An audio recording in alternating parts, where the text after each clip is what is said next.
Eu vou começar aqui um relato sobre uma EQM que eu tive há uns 5, 6 meses atrás. Eu, na verdade, já tive 2 EQMs. Nesse relato, nesse vídeo, eu vou contar esse último que eu tive e numa outra oportunidade eu vou contar a respeito de uma outra EQM quando eu tinha 18 anos. Essa de agora era um dia normal. Eu tenho uma filha especial, vai fazer 30 anos, agora no dia 5 de novembro ela fará 30 anos.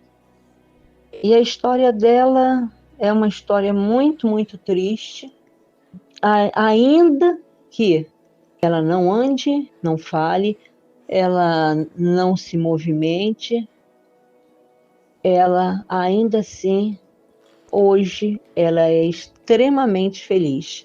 E as pessoas podem até se questionar como uma pessoa consegue ser feliz não andando, não falando, não se mexendo, comendo só através de sonda. Como consegue? Gente, consegue. A minha filha, Angélica, é prova viva disso. E olha que ela já sofreu muito, mas ela é uma menina, chamo de menina, porque não deixou de ser menina, né? É uma menininha. Ela é super feliz, de bem com a vida, ama a vida, interage com o olhar, com o seu sorriso. Ela é realmente uma verdadeira lição de vida. Mas vamos ao que interessa, que é o relato da EQM, né? Então, como eu estava dizendo, era um dia normal. Botei minha filhinha na cama para dormir. Ela dorme numa cama hospitalar. Fui terminar minhas coisas que eu estava fazendo, ela pegou no sono, eu continuei fazendo algumas coisinhas, tomei um banho e fui deitar. Eu não estava sentindo absolutamente nada, estava normal. Dormi. E de repente, quando eu dei por mim, eu estava olhando meu corpo na cama. Isso de madrugada, porque eu durmo bem tarde. E era madrugada e eu olhando ali, não vi a minha filha, não vi minha filha. A única coisa que eu vi era o meu corpo na cama.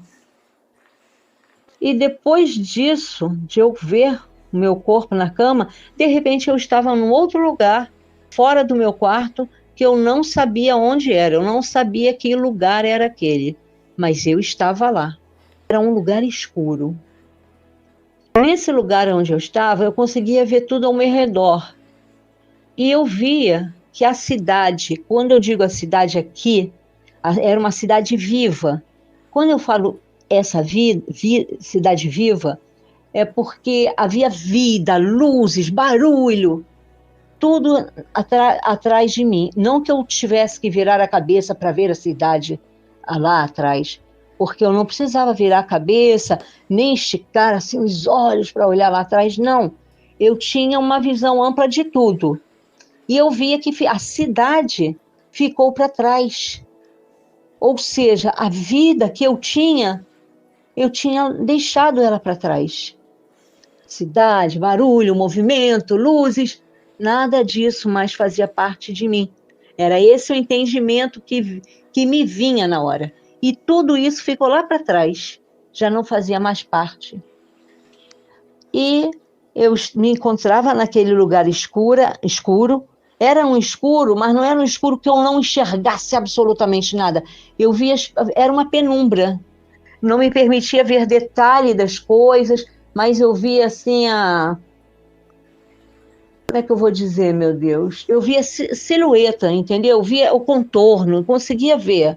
E quando eu via uma visão total de alguma coisa, era assim, muito sem os detalhes, porque não dava para ver os detalhes, porque era muito escuro.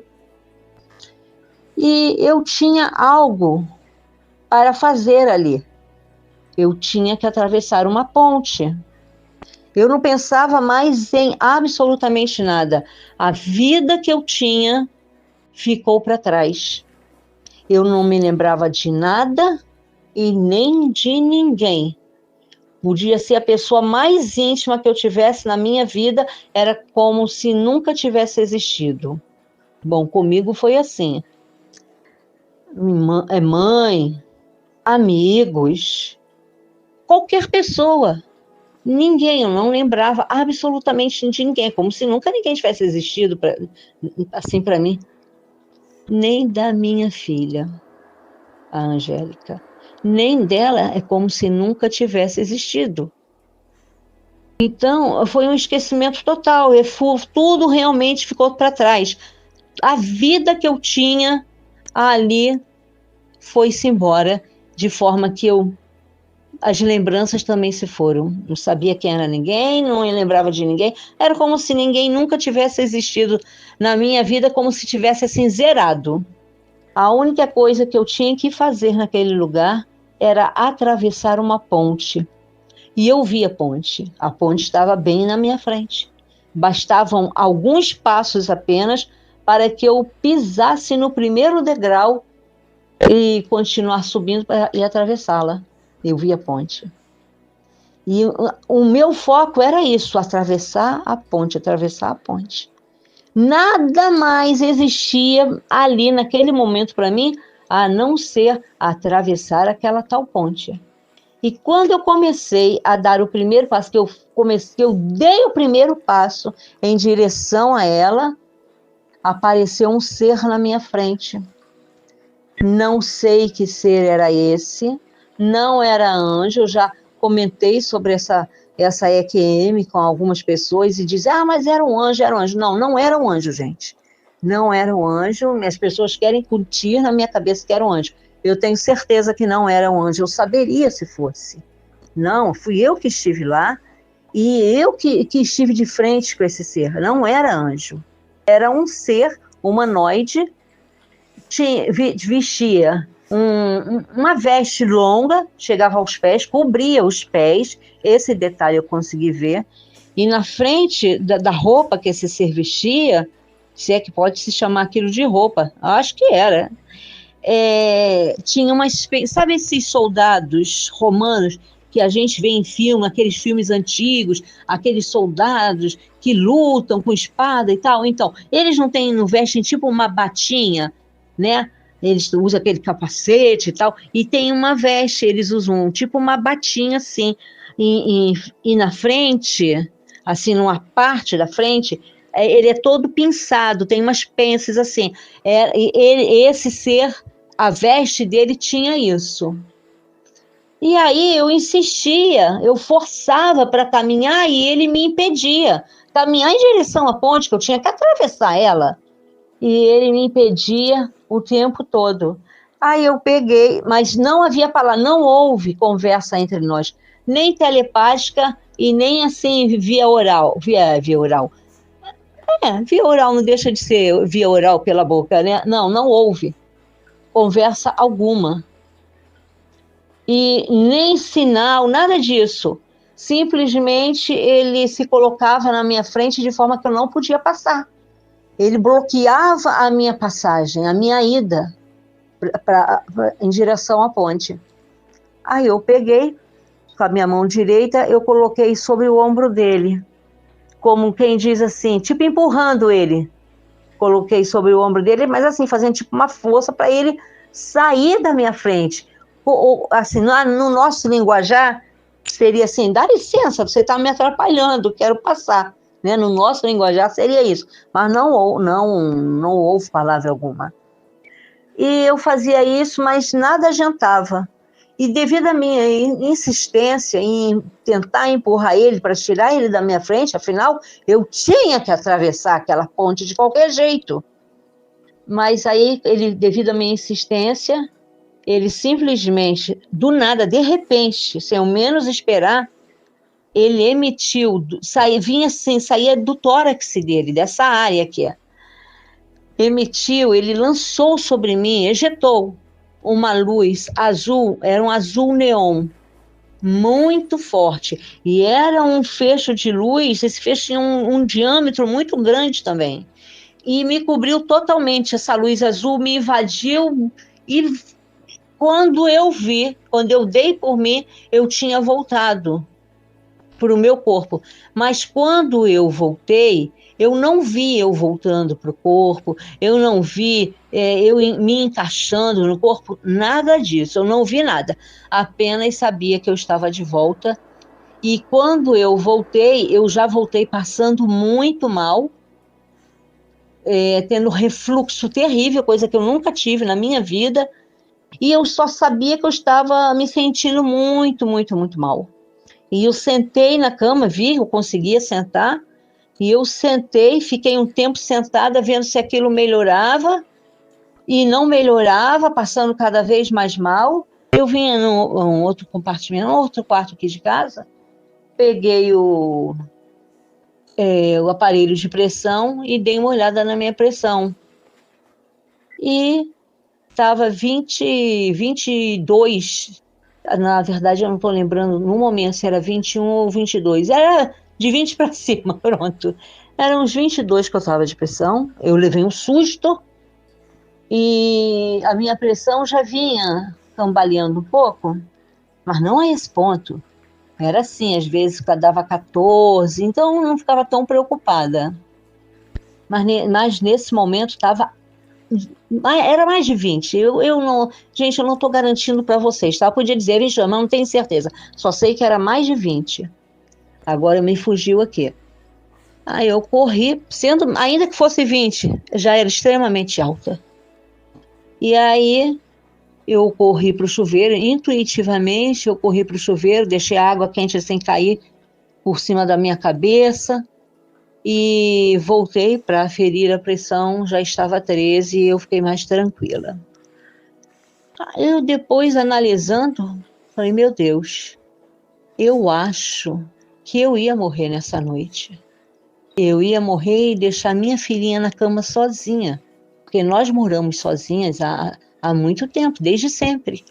E aí, como seria? Minha filha não fala nada, ela ia ficar na caminha dela, a hora que ela desse falta de mim, porque uma hora ela ia dar falta de mim, não ia me ver, quer dizer, ela ia me ver na cama, porque eu durmo no quarto com ela, deitada, ela ia me ver deitada o tempo todo sem levantar, ia dar a hora do remedinho dela, eu não ia dar, ela ia entrar em convulsão, que ela faz convulsão, mas sem remédio, né, já viu. E ela ia ficar com fome, sede, e ninguém iria acudi-la. Até porque eu sou uma pessoa que não recebo muitas visitas. O telefone aqui iria tocar, ninguém iria atender, ninguém ia imaginar, né, o que teria acontecido. Até porque eu não tenho família aqui, minha família é toda do Sul. É Rio Grande do Sul, Paraná, Santa Catarina. Eu não tenho ninguém aqui, somos eu e ela sozinhas, como seria? Então eu estive no limiar entre a vida e a morte. Realmente eu estive nessa divisa. Eu digo que eu tive uma EQM, não uma EM, porque se eu tivesse, essa EM eu que estou inventando, tá? E se eu tivesse uma EM, experiência de morte, eu não teria voltado, mas eu fiquei exatamente na linha dela. Se eu atravessasse a ponte, eu não voltaria mais, mas aquele ser que eu não sei dar o nome, ele me trouxe de volta. Claro, eu acredito que por ordem do Eterno, que eu acredito que sem o Eterno emitir ordem alguma, acho que nada do que seria. E aí o Eterno me deu mais uma oportunidade. Estou falando mais uma porque aos 18 anos eu também tive uma EQM. E aí eu estou querendo segurar essa oportunidade com unhas e dentes. Porque eu tenho uma filha que precisa muito de mim. E aí eu comecei a me cuidar, né? Minha pressão está super controlada, porque eu não ligava porque era alta, mas não era alta, era 13, 14, era fora do dito, do chamado normal, né? Porque o normal que eles chamam é 11/7, 12/8, eles chamam essa pressão, dizem que essa é a normal. Passando disso já começa a ficar, já é alta. Então era assim, mas agora não. Porque tudo era prioridade para mim, menos eu mesma. Eu não era prioridade. Claro, a minha filha sempre foi a prioridade máxima para mim. Mas aí eu me cuidava, eu cuidava de casa, me preocupava com casa, com tudo, que eu sempre gostei de casa muito arrumadinha, tudo muito limpinho e organizado, eu sou dessas. Já não sou mais tão detalhista, mas ainda sou um pouco. Então eu gasto muito tempo, e tempo para mim eu não tinha. Agora eu parei com isso e estou cuidando mais da minha saúde. E uma coisa que mudou para mim, eu não sei o porquê, mas eu reparei que isso mudou em mim depois dessa última EQM. Eu deixei de ser consumista. Eu era extremamente consumista, eu queria comprar, vivia comprando coisas e coisas e coisas. Gente, eu comprava muita coisa, na verdade, desnecessárias. Quando eu voltei dessa EQM, eu peguei tanta coisa e dei, porque eu não queria mais, porque era uma sobrecarga de coisas, sabe? E isso me ocupava demais. Eu comecei a me desvencilhar disso, dessas coisas materiais que a gente às vezes dá tanto valor, né?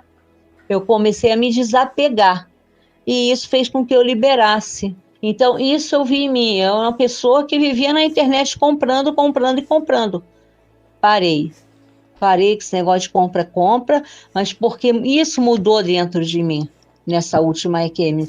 Eu comecei a dar outro valor, a apreciar outros valores. Nessa segunda EQM que eu tive, eu voltei com uma sensação assim de que eu nunca estou sozinha. Isso para mim foi extremamente importante, eu já estava esquecendo disso. Não tem um momento na vida, um dia sequer na vida que eu me sinta só. Apesar de que, aparentemente, eu esteja totalmente sozinha. Mesmo com a minha filha, né? Mas é eu e minha filha, nós sempre sozinhas. Mas depois dessa EQM, eu voltei com essa sensação, com esse sentimento de que eu nunca estou só. Então, e isso para mim foi muito importante. Em momentos mais difíceis que eu passo, porque todos nós passamos, né? Eu lembro que eu não estou sozinha. Isso me fortalece muito. Porque no momento crucial que eu tive, que foi no momento da morte, eu não estava sozinha. Eu fui guardada e protegida. Ainda que eu tivesse ido embora daqui dessa terra, né? Ainda eu não estaria sozinha. E aqui em vida, eu já não me sinto mais sozinha, porque eu me sentia extremamente sozinha. Hoje eu já não me sinto mais. E outra coisa, eu não tenho medo da morte, não tenho. Eu tenho assim, quer ver? Tristeza, uma certa tristeza quando eu penso em deixar as pessoas que eu gosto, me separar das pessoas que eu gosto. E isso dá, assim, uma certa tristeza, mas medo de morrer não tenho mais. Na verdade, não foi nessa segunda EQM que eu perdi o medo da morte. Foi na primeira EQM. Quando eu tive a minha primeira EQM, eu perdi totalmente o medo de morrer, porque eu tinha pavor de morrer. Ficava imaginando um monte de coisa. Mas eu vi que é uma coisa tão natural, que eu não tenho como ter medo. É natural, eu costumo dizer que é assim, quer ver? Vamos supor, eu estou na minha sala e a porta do meu quarto está bem em frente. Eu saio da sala e entro no quarto. É simples assim. É como se você estivesse na sua sala e entrasse no teu quarto. Sentiu alguma coisa? Não, a gente não sente nada. É natural, não é? É natural. A gente sai dessa vida e entra na outra, assim, pelo menos, eu estou falando pela minha experiência, né? Cada um tem a sua, mas na minha foi assim, é super tranquilo, super normal, natural, entendeu? Então não tem por que ter medo, não existe motivo para ter medo. A gente fica assim meio apreensiva porque vai deixar as pessoas que a gente ama, isso sim. Isso é natural também, né? Mas essa passagem da vida para a morte usa uma expressão errada, porque a morte de verdade nem existe. Inventaram esse termo e colocaram um peso horrível e negativo nessa palavra morte. Essa palavra não deveria existir. A palavra deveria ser vida e não morte. Você está saindo de uma vida para ir para uma outra vida. É uma vida após outra vida. E depois vem outra vida. A morte não existe. Pelo menos foi o que eu vi. Que eu tinha pavor da morte. E aí eu vi como era a coisa e que não era isso. Aí, enfim. Então, não existe esse porquê. Eu sei que falando é difícil a pessoa entender isso e ainda continuar com esse medo de morrer. Mas não é necessário, gente, é perda de tempo. Vai ficar frito à toa, porque você vai apenas entrar numa outra vida. Se um dia você tiver uma experiência de EQM, você vai entender o que eu estou falando.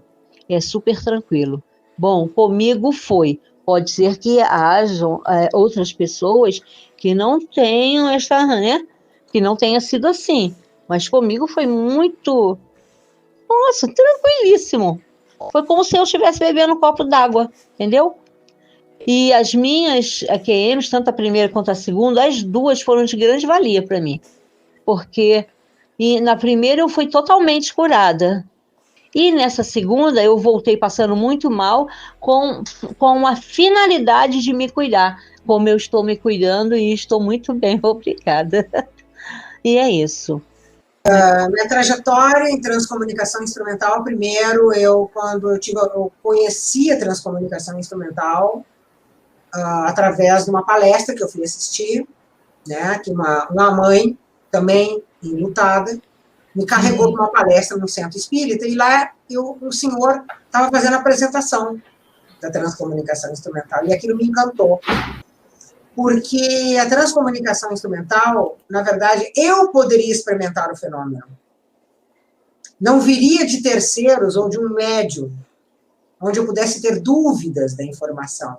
Então, seria assim, ó, eu poderia provocar o fenômeno e ver se realmente eu escutaria, né, as palavras, as frases, a comunicação, entendeu?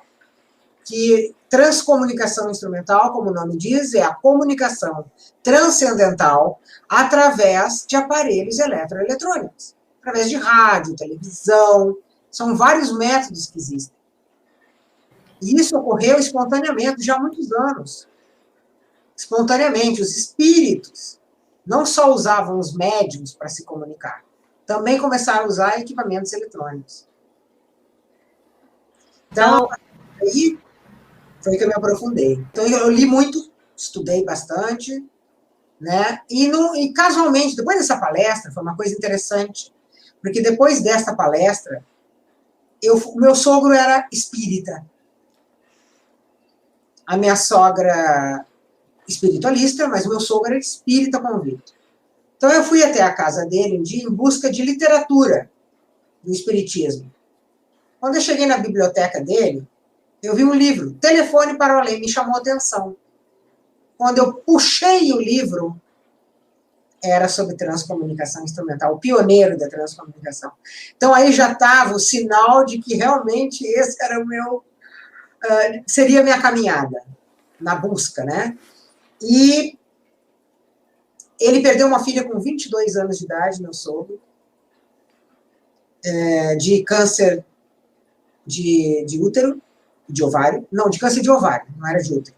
Ela teve câncer de ovário, com 22 anos de idade, a irmã do meu marido morreu muito cedo, foi um desastre para a família, e esse livro estava assinado por ela. Né? De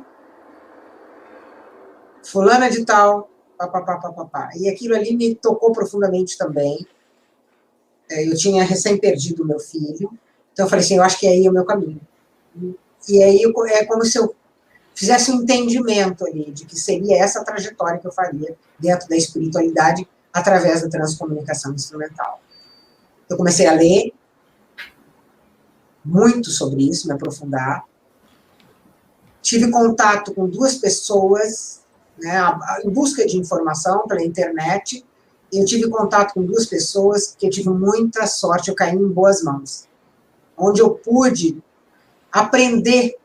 E essa pessoa, muito querida, que me ajudou muito, foram 2, era um casal, casal de amigos, né? Não era casal de casados, casal de amigos que trabalhavam juntos, e eles passaram a me iniciar. Mas quem mais se dedicou para mim foi o homem, o Paulo Cabral, que faleceu mais adiante, com 52 anos de idade, e hoje ele é meu mediador lá, mas foi meu mestre aqui. Então, eu já tenho de estudos na transcomunicação, experimentos, eu já tenho mais de 20 anos. Sequência, tá? Esses anos todos trabalhando com transcomunicação instrumental, eu faço muita questão, dentro da transcomunicação, de ajudar as pessoas. Sim. Tá? Porque, assim, eu conheci muitas mães em luto e que visitavam a minha casa para conhecer o método, né, como se fazia. Muitas pessoas, muitas pessoas. Então, a transcomunicação, eu gostava muito de ajudar a ensinar, né, fazer tentativas para poder orientar as pessoas que tivessem realmente interesse em praticar, porque envolve equipamentos eletrônicos, tem que ter muita paciência, persistência para conseguir algum resultado. Então, esse foi o meu grande trabalho na transcomunicação instrumental. Até aí, tudo bem. Eu contraí o Covid, né, o vírus, e devido ao agravamento da situação, eu tive que ser hospitalizada por causa da saturação. A saturação não estava melhorando. Eles achavam até que poderiam contornar isso, mas começou a piorar, e acharam melhor que eu fosse subir para a UTI. Então, eu fiquei 1 semana no quarto, e a médica achou mais pertinente que eu subisse para a UTI, em função de não estar havendo assim, resposta satisfatória do tratamento que estavam fazendo em mim. E aí foi uma coisa que me deixou assim, muito assustada. Porque a transcomunicação instrumental na minha vida, ela veio para acalentar o fator da morte. Porque por mais que eu tivesse resultados, e eu tive resultados, a morte sempre foi a sombra da minha vida. Porque foi muito trágica a morte do meu filho para mim. E nesse período, um pouquinho antes, tá, em 2016, meu pai adoeceu, ele faleceu. Ele foi antes, foi 2012, 2013, ele começou a ficar doente, com problema renal, teve que fazer hemodiálise, e a partir daí foi uma coisa atrás da outra, e ele faleceu em 2016. Em seguida, minha mãe, então foram assim, esses anos todos, de 2013 até 2018, que eu me dediquei ao meu pai e à minha mãe, por causa da doença dele e depois da minha mãe. Então, ela faleceu em 2018 e ele em 2016. Então, foi um período, assim, de recesso da transcomunicação, porque eu tinha que me dedicar para eles, para cuidar deles. E a morte sempre esteve muito presente para mim, né? Assim, o sentimento da morte, da perda, né? Aquele afastamento. Embora eu estivesse um pouco mais fortalecida, eu sentia muito ainda. Eis que, quando aconteceu essa notícia que eu teria que ir para a UTI, lá foi dito para mim que eu teria que ser entubada, a primeira coisa que eu pedi para eles, não me deixem morrer. Eu não estou pronta para morrer. Eu tenho coisas para fazer aqui ainda. E eu não posso morrer por causa do meu filho que eu tinha aqui. Eu sentia que seria, mais uma vez, uma etapa interrompida. Um que se foi, que eu não consegui criar, e o outro que eu ia deixar jovem ainda, muito jovem, né? E não poderia dar continuidade no acompanhamento dele. Então, assim, seria uma fase muito interrompida para mim. Então eu pedi, fiquei muito assustada, com muito medo, e pedi, não me deixe morrer, por favor. Eis que eles fazem um procedimento antes, eles fazem uma microcirurgia no pulso, para poder inserir ali um catéter, onde seria administradas a medicação, tá? A sedação. E o que é a sedação? É uma sedação de alto grau, porque ela te leva ao coma. Quando ela te leva ao coma, teu corpo para. Teu cérebro ele não tem condições de estar discernindo mais nada, você não sente o corpo, não sente mais nada. Não sente nada. É como se tivesse morrido. Tá? Só que não é isso. Isso não quer dizer que a pessoa que entrou em coma, que não teve EQM, entendeu? Não quer dizer que ela não seja possível também, ela depois da morte, se o dia que ela vier a morrer, ela acender, digamos, a consciência dela. O que aconteceu comigo? Assim que me sedaram, né, que eu me lembro assim um pouco, eu saltei do meu corpo. Saltei e fiquei de pé, olhando para ele. E fiquei de pé, olhando para ele, aproximadamente a 1,5 m, 2 metros da cama, onde eu estava deitada, que eu estava num bloco, deitada, e eu via os médicos conversando, coisas triviais. Ele e a enfermeira tinham 3 ali, com a roupa, né, a roupa de intensivista, né, que eles estavam dentro da UTI. O local eu vi, e vi eles carregando o meu corpo. Quando eu vi isso, é uma coisa interessantíssima, embora eu estivesse vendo o meu corpo, ciente que era o meu corpo, eu não tinha apego nenhum a ele. O que eu fiz? Eu falei, eu vou procurar um hospital, eu vou procurar ajuda. Que era um outro hospital que tinha na minha cidade, que eu pudesse procurar ajuda. Então, instantaneamente, eu fui atrás de um outro hospital. Eu precisava de ajuda. Só que o meu espírito estava precisando de ajuda. Também. O que aconteceu? Eu fui atrás desse hospital. Quando eu cheguei lá, como eu estava em outro campo, em outra, digamos, estado de consciência, em outra dimensão, quando eu cheguei na frente desse local, eu fui sugada por uma luz muito clara, muito branca. Ela não feria os meus olhos, tá? Não feria os meus olhos. Era tudo muito claro, muito branco, muito branco, muito branco. Eu fui sugada. Quando eu fui sugada, era um hospital. Só que esse hospital, chegou uma pessoa, uma mulher, uma voz muito acalentadora. Ela chegou, eu não vi o rosto dela, ela chegou perto de mim e disse, Sueli, esse é um hospital provisório, onde nós estamos atendendo as pessoas que chegam com Covid. Eu vou estar hoje aqui de plantão, eu vou cuidar de você. Pode ficar tranquila. E eu falei, que bom. E me entreguei para aquilo. Eu via que tinha uma movimentação muito grande de pessoas chegando, de pessoas atendendo, tinha muita gente. Eram bastante pessoas, via uma movimentação muito grande. E muito interessante foi quando eu estava ali, a impressão que eu tinha é que esse local era praticamente próximo onde mora o meu cunhado. Por que eu te digo isso? Porque eu vi o gramado, me lembrou o gramado da área social ali do condomínio onde ele mora, e ela me disse que era um hospital provisório, ou seja, aquilo foi construído ali provisoriamente para poder atender. A gente não sabe no espaço, no tempo, onde é que estava situado. Mas enquanto eu estava ali, enquanto ela pediu que ia me cuidar, e eu fiquei sentada esperando para ver qual é o próximo procedimento, eu ouvi a voz dele conversando com a esposa dele dentro de casa.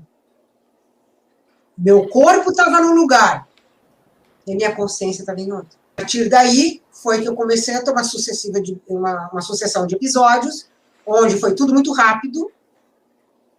Não sei te dimensionar tempo, nada disso, porque é tudo muito, vai acontecendo. Né? Eu já estava deitada no local, assim, onde parecia um salão grande, né, com uma luz muito acolhedora. Lembro um altar de igreja, num ambiente muito acolhedor, a luz era muito gostosa, assim, acolhedora. Tinha vários leitos do meu lado, todos deitados, e do lado esquerdo e do lado direito. E ninguém estava entubado, nem eu estava entubado.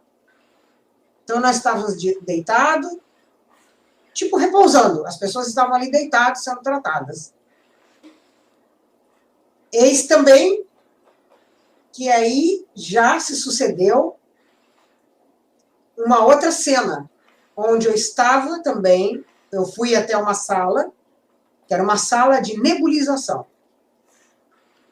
As pessoas, eu vi todas as pessoas que estavam ali, elas ficavam em círculo, nós estávamos em círculo, sentados, com aquele jalequinho do hospital, né, que quando você fica internado, você usa a roupa do hospital, né? A cor era laranja, e a gente fazia nebulização. A nebulização não era nebulização individual, como acontece aqui na Terra. Ela vinha na atmosfera, no ar. Era bem vaporosa. Quando ela vinha, a gente respirava, me dava um bem-estar tremendo, não faz ideia. É como se eu tivesse, que eu aumentasse de tamanho. E eu via minha irmã ali. E a minha irmã eu não sabia. Ela foi hospitalizada um dia depois de eu ter sido entubada. E eu não sabia. Nem que ela tinha contraído como é que se diz, a Covid. Ela ficou no mesmo hospital que eu. Ela rezava muito para mim, né? E se passando essa situação, quando eu saí desse tratamento, eu fui para um quarto que só estava eu. E nesse quarto, eu não estava ligada a nenhum aparelho, eu também ficava deitada, tá? Em tratamento o tempo todo, em tratamento. E eu olhava do quarto, eu vi uma movimentação, olhei para baixo, assim, da cama, a cama era alta, deitada, que nem cama de hospital mesmo. Né? Eu olhei para baixo, a minha cachorrinha, que faleceu no ano de 2014, ela estava ali comigo. Então, ela andava, deitava do meu lado, voltava, deitava do outro lado, e aquilo tudo não trazia estranheza para mim. Eu olhava, eu sabia que era ela, fiquei ali com ela, durante todo esse percurso que eu estou contando para vocês que estão aqui, para você, eu escutava uma música. Segura na mão de Deus. Eles só cantavam esse refrão para mim, em vozes masculinas, era um coro que cantava. Segura na mão de Deus, segura na mão de Deus. Eu não conhecia, porque isso é muito cantado em igreja. Eu só frequento igreja, embora eu tenha sido batizada, venha de família católica, mas meus pais não eram praticantes, né? Mas casaram na igreja católica, foram batizados na igreja católica, eu também fui batizado na igreja católica, estudei a vida inteira em colégio de freira, não era uma música que eu conhecia, eu só frequentava a igreja em dia de casamento, ou missa de sétimo dia, para te dizer às vezes que eu fui na igreja. E eu gostava de ir à igreja, gostava de ir quando não tinha ninguém, adorava ir lá fazer uma oração. Que não importa, né, o local onde a gente está.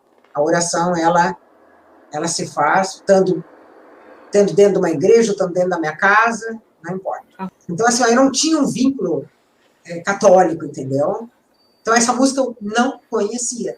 No entanto, que quando eu comentei isso, umas pessoas, são muito meus amigos, eram de um grupo de estudos meu, eles disseram, não, essa música, isso ali é assim, assim, assado. Aí, me passaram toda a letra, eu me emocionei quando eu li toda essa letra. Eu me emocionei de chorar. Porque eles diziam para mim segurar na mão de Deus.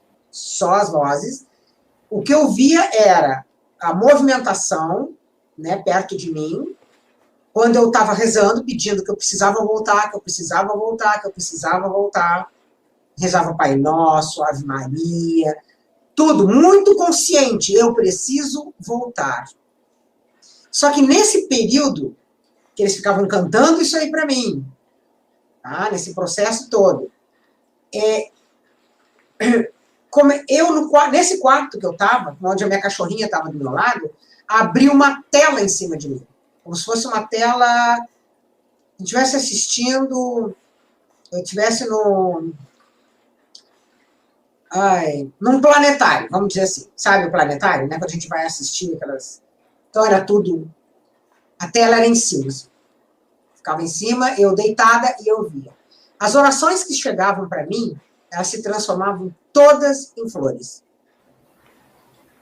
E elas se transformavam, era como se fosse assim, sendo desenhadas as orações. Sim. Mas desenhado em forma de flores. É a coisa mais linda que eu já vi. Eu me lembro que eu sorria e olhava e ficava observando aquilo com uma sensação que eu não tenho como definir para vocês. É difícil. Até a cor.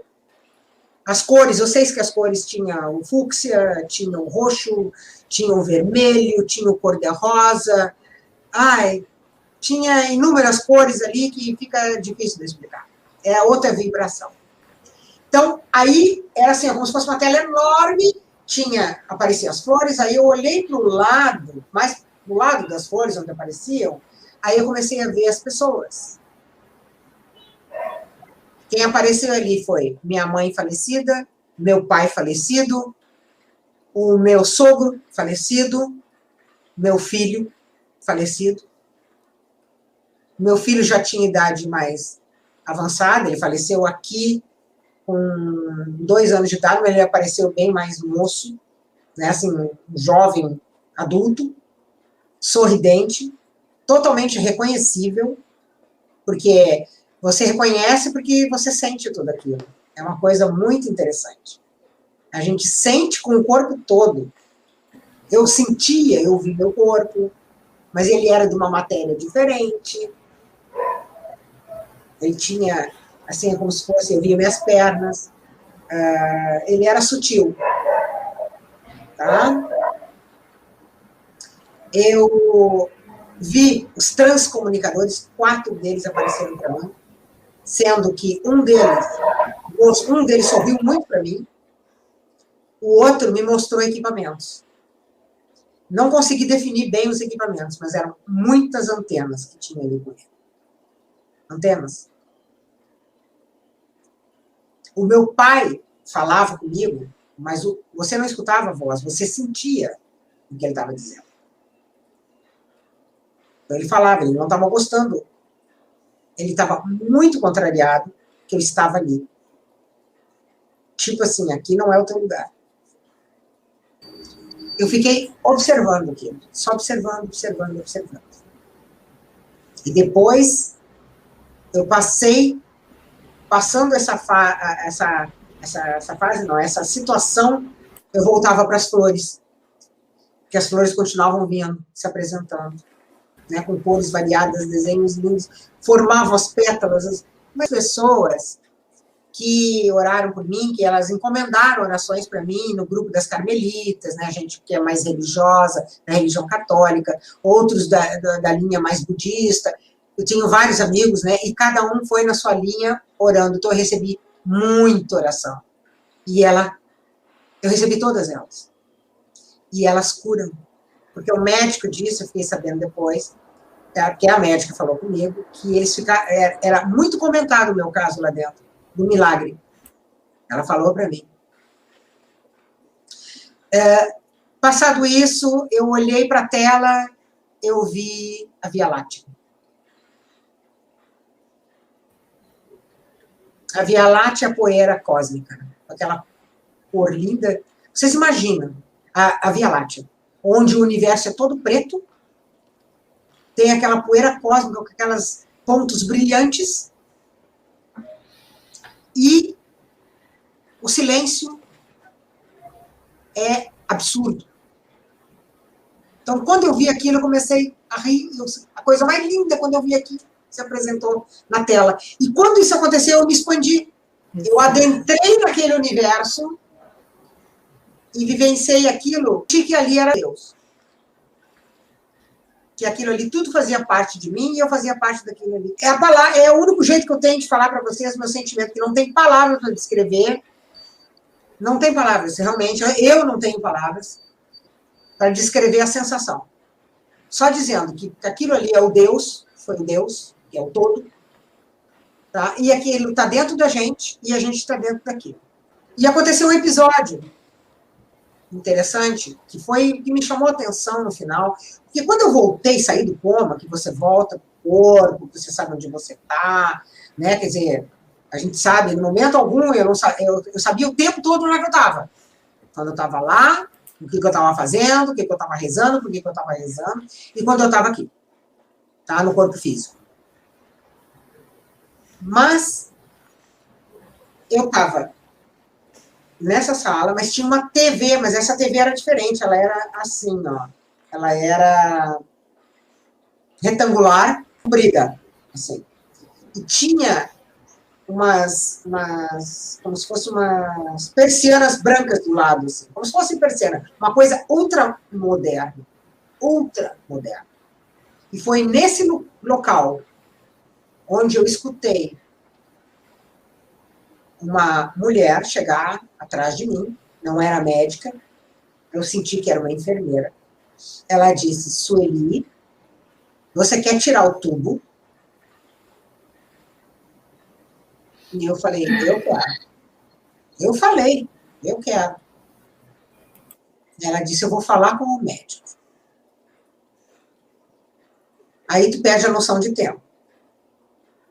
Ela falou novamente: nós vamos tirar o teu tubo, mas você vai ser a responsável por isso. Eu falei: tudo bem. E nisso eu senti a presença, como eu senti quase o tempo todo, a presença de um homem jovem do meu lado. Eu não vi esse homem, tá? Aí foi quando eu virei minha cabeça, quando ela falou isso aí, foi minha grande dúvida se aquilo eu já estava, né, saindo da sedação, ou eu estava ainda nesse outro campo. Aí que eu virei a cabeça, olhei para o lado, porque eu senti a presença desse homem. Quando eu virei a cabeça, para o lado esquerdo, eu vi ele, o corpo dele, né? Ele era magro, ele estava com uma camisa, né? Uma camisa assim, um tom azulado muito clarinho. E ele estava deitado ali, eu não vi o rosto dele, e eu senti que era um protetor meu. Protetor, uma coisa muito forte. Quando eu virei a cabeça, eu não tinha tubo nenhum, não estava com nada, nenhum equipamento perto de mim, nada. Estava livre ali. Então, isso aí eu comecei a pensar, porque a única pessoa que me viu entubada não foi meu marido. Meu marido, emocionalmente, ele estava muito abalado, então meu filho poupou ele de lá me ver naquele estado, que ele se choca, né? Ele não consegue lidar com isso. Então, ele não me viu nesse estado. Quem ia me visitar era meu filho, e pelo fato de eu estar com o vírus, né, a gente fica isolado, né? Então, assim, ó, ele podia me ver só através do vidro ali, no box, eu estava sozinha no box, na UTI são individuais, né? Eu estava entubada ali no box, tudo direitinho, e ele foi lá, ele me via, 2 minutos ele podia ver, terças e quintas. Um dia sim, outro dia não. Um dia sim, outro dia não. Rapidinho. E eu perguntava muito para ele como é que era a sala, como é que estava, se tinha TV ligada. Não tinha. Se tinha aquela persiana assim assada, não tinha. Se tinha uma televisão assim assada, não tinha, mãe. Não tinha nada disso. Porque nessa televisão que tinha, quando ela perguntou para mim se eu queria tirar o tubo, estava passando uma história de superação ali. Estava sendo contado para mim uma história de superação, de família. De história de superação. De um jovem casal, e de uma família. O marido estava se separando da mulher e estava orientando o filho, né, que ia se casar. Olha que eu não me lembro os detalhes, mas estavam falando sobre a superação familiar. E, passado isso, quando eu realmente despertei do coma, eu estava numa cama, nesse box, totalmente contida, que a gente fica amarrada. A contenção faz parte do processo, do protocolo, porque você pode puxar alguma coisa, tirar algum acesso, pode cair, porque eu fiquei 9 dias, no 9º dia é que eu fui extubada.